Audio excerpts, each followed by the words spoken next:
Hello, Winthrop University and friends. Thank you for tuning into The List. The List is where we have our current students, our DSU members, and our lovely performers come in and talk about their lives and give an exclusive sneak peek.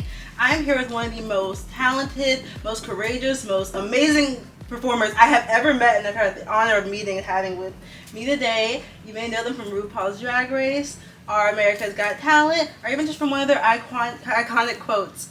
I am here today with the lovely Alyssa Edwards. Hello, Hi. thank you for having me here on The List. I feel like I'm on the only talk show here, and you look lovely too. You are on the A-list tonight, because this beat is right.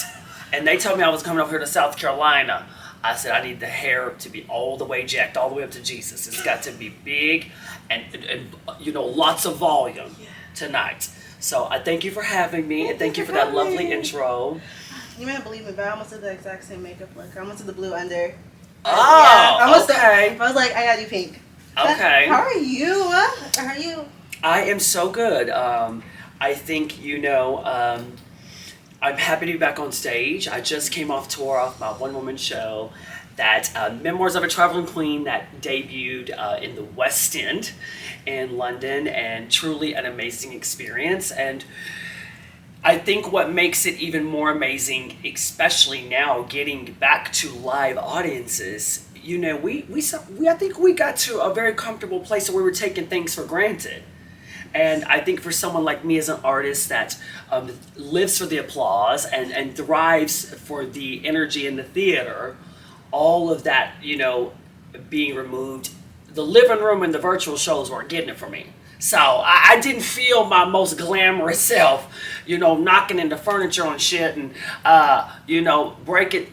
I'm sorry for using curse words on the list, because I feel like this is the dean's list. Okay, this is the presidential list. This is your show. You can say oh, my show. Well, damn. All right now. Okay, I like that.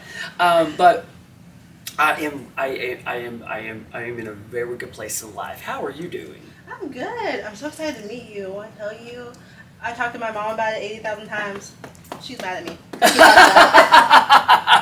I'm so glad you're here. I mean it. Like, you're one of the most amazing people I've ever met. You're so glamorous, and I love you.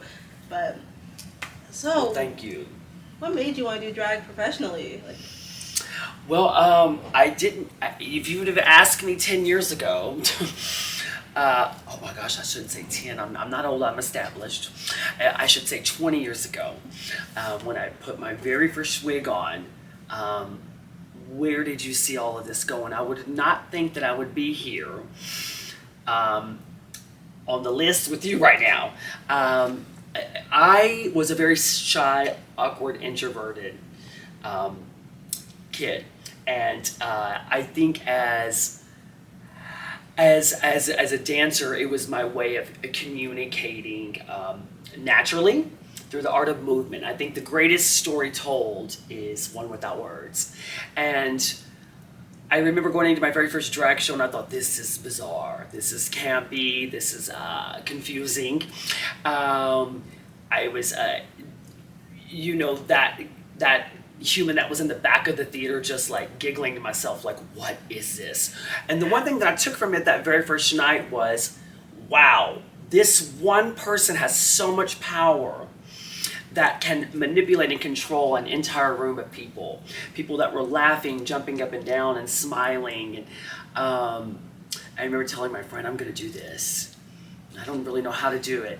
And I think it's the idea of it's like playing dress up. I feel like a lot like a Batman or a Clark Kent.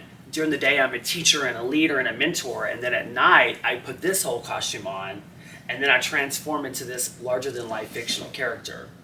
And didn't know I'd be doing it professionally. So I think, that was God. That was an act of God. But here I am.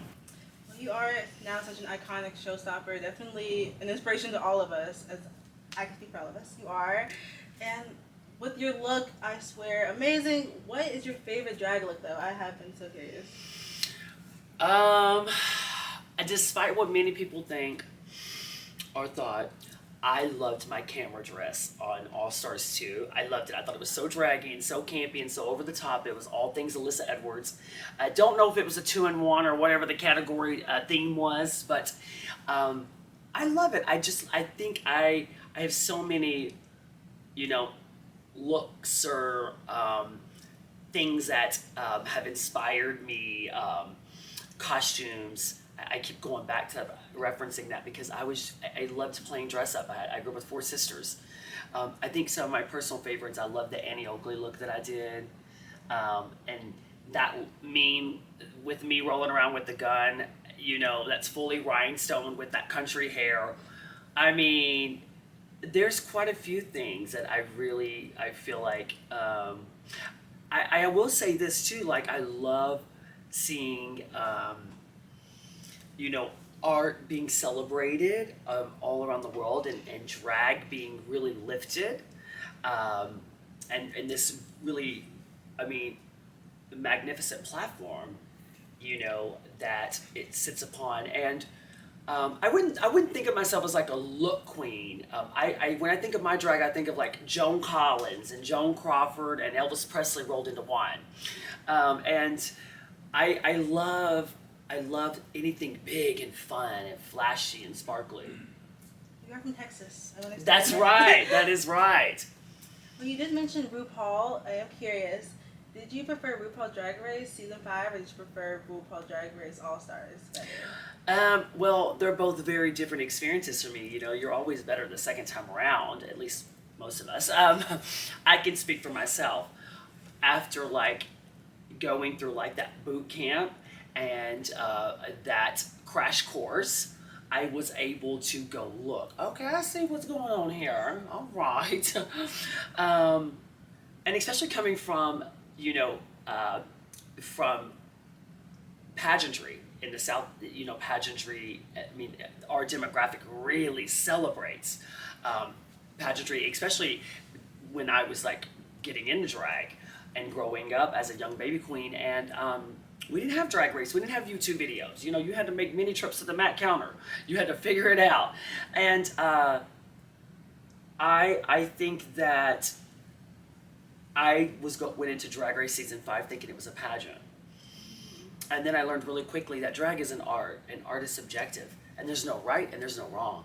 So you throw everything that you learned out the window and just start over and have fun with it. This should be all about fun. And I think I missed the mark on that. I had fun. I mean, I was definitely, you know, always like a zany character, but All Stars 2, I remember, like, before I walked in, I was like, okay, dear Heavenly Father, please be a lamp unto my feet and a light unto my path, and let me be gay and just laugh and giggle. And I think that showed.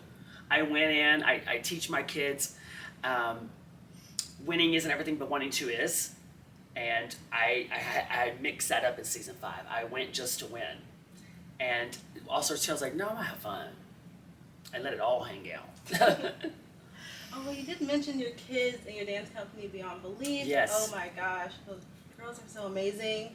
What was it like leading them on America's Got Talent?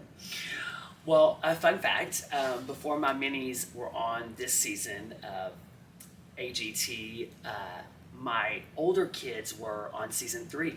Oh. In the same position. Now, we weren't the judges' semifinal wildcard act, but we did make it to the top 25. And this was before I went on Drag Race, so I was kind of still like in this shy thing of like, I remember the director saying, Justin, we would love to film you coaching the kids. And I'm like, oh, absolutely not. I'm not going on TV.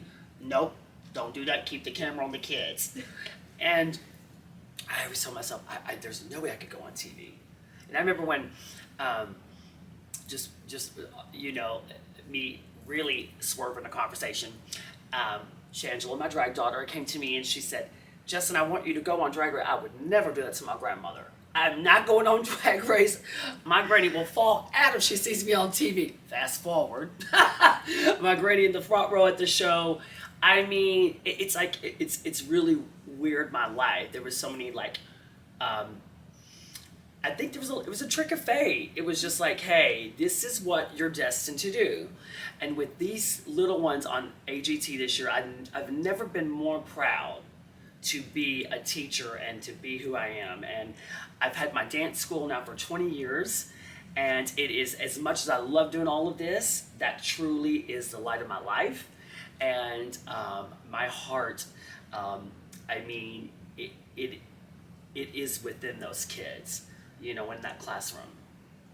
I can tell how much you love it, because even your makeup palette, your first color being after the company. Yes. I was like, you pay such attention to detail. I respect you and so much. And Thank you. Do.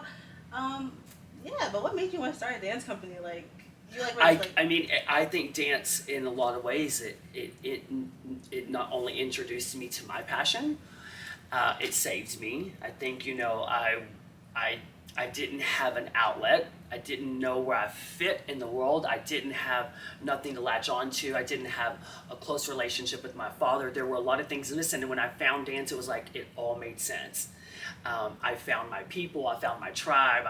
I discovered my passion, and I remember doing a student choreography piece at like 16, and my teachers were like, "Justin, you're really gifted." And I thought, this is it. I'm going to dance forever. I'm going to dance. I'm going to teach. And what my teachers instilled in me, you know, mixed with, you know, all of the experiences I gathered along the way, I share with my students. I love that. You know, if I could dance. I think everyone could dance. I think dance is universal, and I think it's good for the soul. I think everyone should dance. You probably should just turn on the music tonight in your room and just dance. While you're taking your makeup off, turn on some music. I mean, every time I get into drag, I have to have some music on that I can feel. What was I singing tonight, Dylan? Oh, this ain't no ordinary love. And I was in the mirror just teasing my hair. I don't know. I think it's good for the soul. I love that. Oh my God. Okay, so my last question, you did come all the way to the South, well, all the way up to the South Carolina. What advice would you give to someone who wants to do drag, who is in the South, especially since we're so small?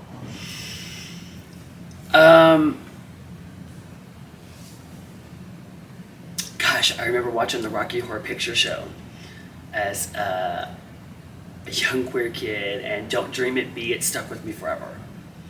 And I thought, it was like that aha moment. The light went off, and I thought, I'm never gonna forget that, you know, because I mean, I don't know. I think I didn't visualize all of this in my life. I thought, well, I probably just would be, I'm one of 7, you know, I'll just work a normal job, and not that all of this is not normal, but absolutely not normal.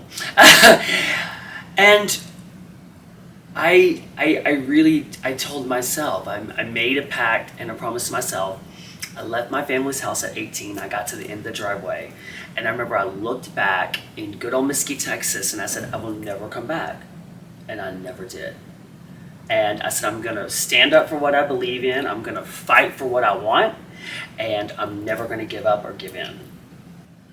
That's amazing. Oh my gosh, your story is so inspiring. And I know we have so many people, like students on campus, who love drag, and I know a lot of people who like don't really want to get into it. Because my best friend finally started doing drag. Yes. He's in New York, and I love him. He loves you. But okay, there's one thing I didn't get to mention earlier. We have a game here, and I'm gonna tell you why it's called The List. So basically, we give you 15 seconds. I'm gonna ask you a question, and you have 15 seconds to answer it. Oh Lord, here we go. It's basically like your top 10 something. Question and answer. Here we go. All right. Okay. You did mention you love music. Okay. Yep. So for my game is you have 15 seconds to name your top 10 favorite songs to lip sync to. Oh my gosh, top 10 favorite songs to lip sync. The Glamorous by Sheila E. I love top 10, 15, Jennifer Lopez, Doing It Well. I love Help Me Dylan, come on. 15 songs that you know I'm a lip sync. Robin, Dancing on My Own. Crystal Waters, 100%. 49 Blondes, What's Going On? Oh, What'd you say? Anything Lady Gaga. Oh my gosh, I didn't say Lady Gaga, the applause. What is going on? I feel like it's so nerve-wracking when you're on a timer. You're put on the spot like that. You're like, well, damn, what do I really like? Well, we want to thank you so much for coming. Thank you for having me. We really appreciate it. Thank you. And just for all the people out there, just like not just for the people that want to celebrate and perform in drag. Anybody that has ever imagined themselves being on stage, do it, because you never know. If I would have never walked into that dance studio, I don't know what I would be doing. I don't know what else I could do, and I'm very thankful for that. Also, because I love your energy and personality so much, even though you didn't win, I'm still gonna let you sign the list. Don't listen to no, baby, I won. Yeah, you won. No, oh yeah, no, you won. I got yeah, the we're gonna bigger bring win, it honey. in. It's okay. Yeah, get that list over here. I won, honey. You better get that list right on up over here. Who is saying they won? Let me see this. Who are these people? Bird, T-Bird. Who's T-Bird? We're from a band that we had, Villanova. Who? Yeah. Villanova. Oh, I thought you said villain. I was like, villain. Okay, let me sign this, baby. I got a show to do. Yes. Okay. Let me see. Okay. Love. And I thank you. Good day and God bless. All right.